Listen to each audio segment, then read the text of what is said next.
Good afternoon. Obviously, you can tell that I'm not there today at our first leadership training class. I'm sorry that I can't be there. Right now, I'm either in New York or flying to Atlanta with my son and my wife for some kind of an award that he got. And as many of you know, the reason Zach has been so successful is because of my wife's amazing athletic talent. And as we know, I've always talked about how important your family is. And if we're not about your family, we can't be about anybody else's family. So I'm carrying that on with my own family. So again, I apologize for not being there. I'm very, very excited about this group. You should be honored that you've been asked to be a part of this. You are part of a group that's going to help set our future.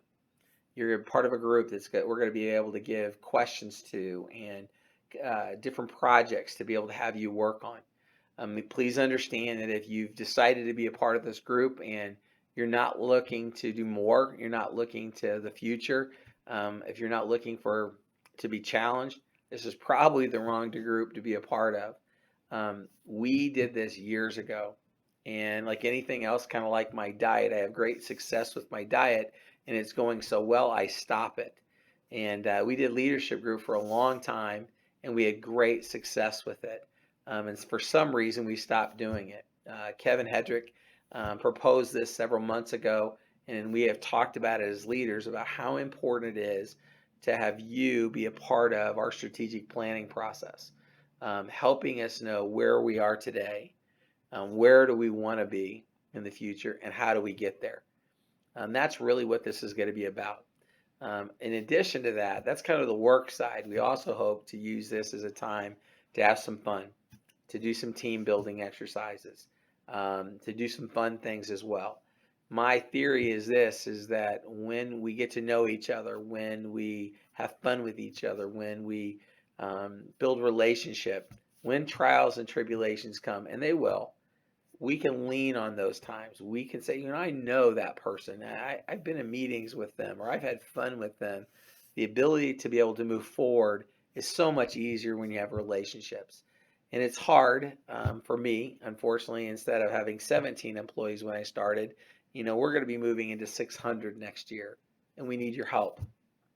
And again, I just want to thank you for being here. I hope you keep an open mind. I hope that you're going to be willing to share. You're going to be able to say, I don't agree with this, or I have questions about this, or let me work on this. We're looking for people who are change agents in our organization.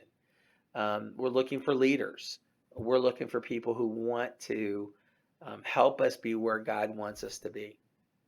I've shared this, and you're going to see this, and you've seen this on signs throughout our office, and it'll change. But there's a verse in Jeremiah. It says, I am the Lord. I am the God of all mankind. Nothing is impossible for me.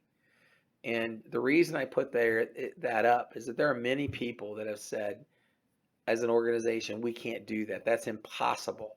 And you're right, it is impossible for me. It's impossible for you. It's not impossible for our God. And I think as Christians, we've kind of bought into this mentality that that's too big, that's too important, that's too lofty. Well, if you look back at that verse, God's basically saying, hey, I'm God. I can do whatever I want to do.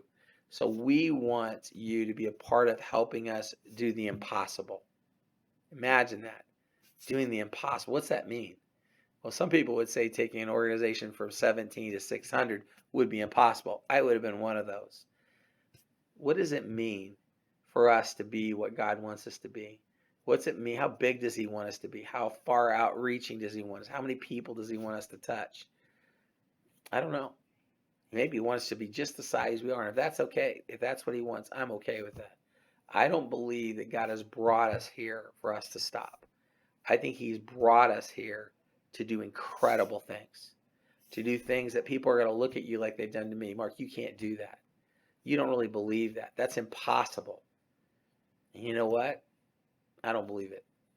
So again, I want to thank you very much for being here today. I'm sorry that I'm not there, kind of.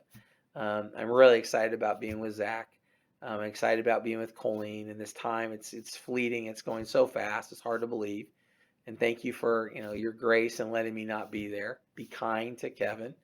Um, but again, thank you so much. And again, I'm really, really looking forward to the journey that you're about to begin with us. Again, have a great day.